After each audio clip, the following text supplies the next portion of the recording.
What's up, guys? Welcome to the Chess Giant. This is Solomon Riddell, and today we will be analyzing Game 1 of the 1997 match between Garry Kasparov and Deep Blue. We made a video covering the controversy in the match, and I'll leave that in the description below. But just to set the stage, in the previous year, Kasparov defeated Deep Blue 4-2, and IBM, noticing the public interest, offered Kasparov a rematch. Kasparov accepted, and that's where the 1997 match starts on good terms, and Kasparov here starts out the game with knight f3. Here Deep Blue responded with d5, and now we see g3, bishop g4, b3, knight d7, and bishop b2. Now this is far from usual for Garry Kasparov to play a move like g3 followed by b3 and bishop b2. But really here, Kasparov understands that he's playing a computer that has memorized thousands upon thousands of openings, lines, and main variations. So here Kasparov is trying to get Deep Blue to see a position it's never seen before so that it has to think for itself. We now see e6, bishop g2, knight gf6, castles, c6, both sides just naturally developing here, d3, bishop d6, and now knight bd2, followed by h3, kicking the bishop back to h5, e3, h6, queen e1, and now after queen a5 we see a3. Now again, this is not normal for Kasparov, or really any grandmaster, especially with the white pieces, to not have one piece touch the fourth rank by move 12. But Kasparov is trying to get Deep Blue to see a position it's never seen before, and now we see this payoff as Deep Blue played bishop c7. I don't really like bishop c7. To this day, I'm not really sure if there's any reason behind it. If you guys can find a reason why the bishop on c7 is better than the bishop on d6, please let me know in the comment section below. I just don't think it's a very good move. Moving the bishop to c7, it doesn't really do much, and on top of that, it limits the scope of the queen to come back to c7 or d8 in case of a move like b4. Here Kasparov just continues to slowly improve the positioning of his pieces with knight h4, and now Kasparov would like to play a move like f4. f4 with attacking chances of f5 and g4, but to stop this, Deep Blue played g5. But by playing g5, we now see that the king on g8 is slightly more exposed, and Kasparov happily moves the knight right back to f3, and following e5, plays e4. Now following e4, it may seem like a good idea to play d4, as it limits the activity of this bishop on b2. The only problem now is that with the bishop on c7, white could play b4, followed by a4, and as you guys can see, this queen is close to not completely useless, not doing much at all, and next white can play knight c4, maybe even bishop a3 with the idea of b5. I like white's game here.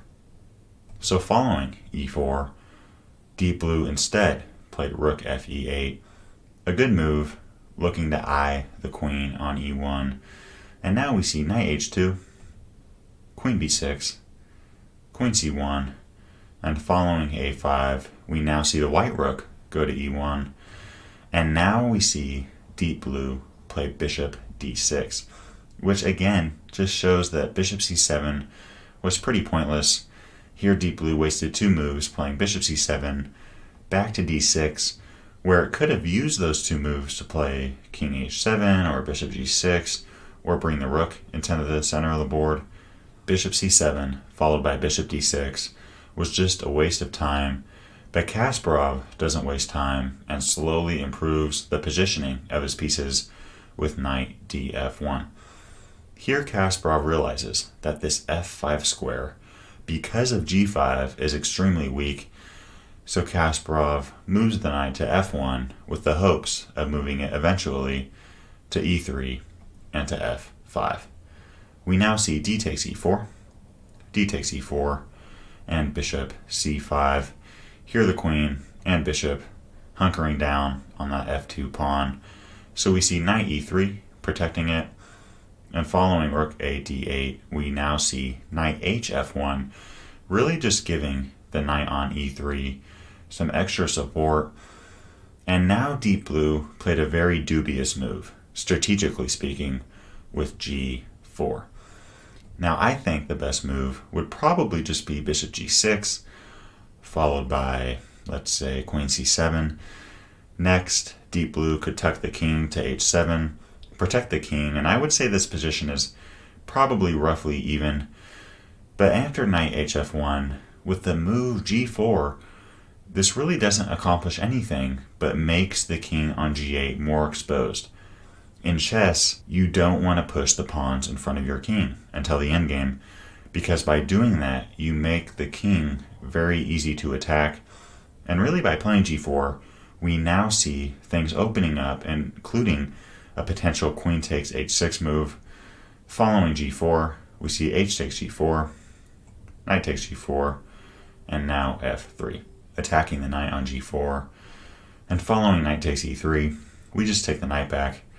And now after bishop e7, here Kasparov realizes that the knight on e3 would love to come to f5 and have both the knight and queen attack that h6 pawn.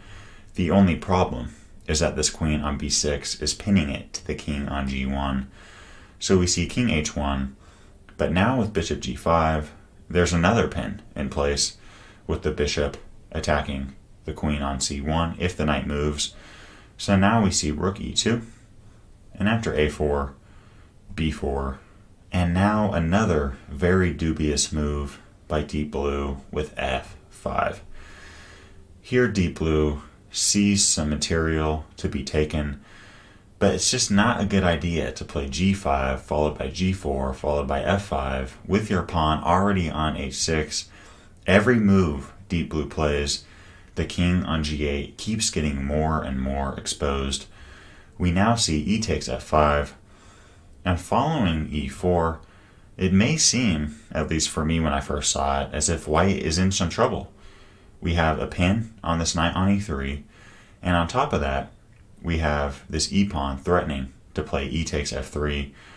But here Kasparov doesn't really care about the rook on e2 and just plays f4, giving up the rook, but now being able to play f takes g5. Now, knight e5 was played, but if h takes g5, Kasparov would have now been able to play a beautiful move with knight d5, attacking the queen, and following c takes d5, we now see queen takes g5 check, and really, if king h7, king f8, or king f7, we have queen g7 checkmate. Game over. So following f takes g5, we now see knight e5 from Deep Blue, trying to limit the activity of this bishop on b2, but now we see g6. And true, Kasparov did give up some material, but with a pawn on g6 and f5 on top of as active as the bishop is on b2, this is just not looking good for Deep Blue.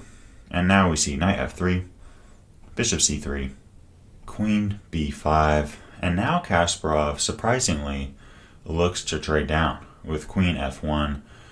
We see the queens come off the board, and following h5, we see king g1, and followed by king f8, we see bishop h3.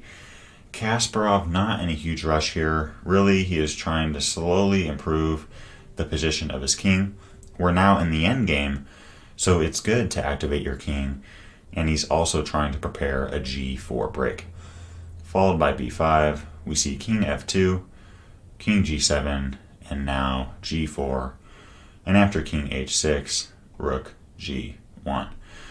Now black doesn't want to allow g5 check, in which case there would be 3 passed pawns, so now we see h takes g4, bishop takes g4, and now we see most of the pieces come off the board, And after rook takes g4, rook d5, as you guys can tell, I mean, with the pawn on g6 and a pawn on f5, this is just too much for black to handle.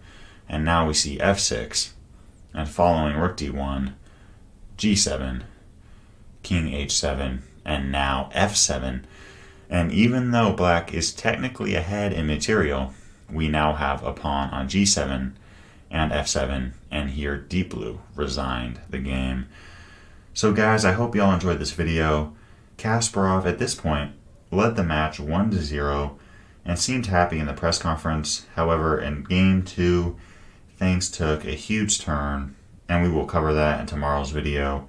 Make sure to subscribe and hit the bell so you don't miss out on that. And as always, I'm wishing y'all a great day. Peace.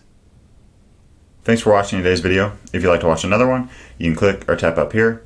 And I've got a lot more high quality chess content on the way. So if you'd like to subscribe, you can click or tap down here. I really appreciate your support.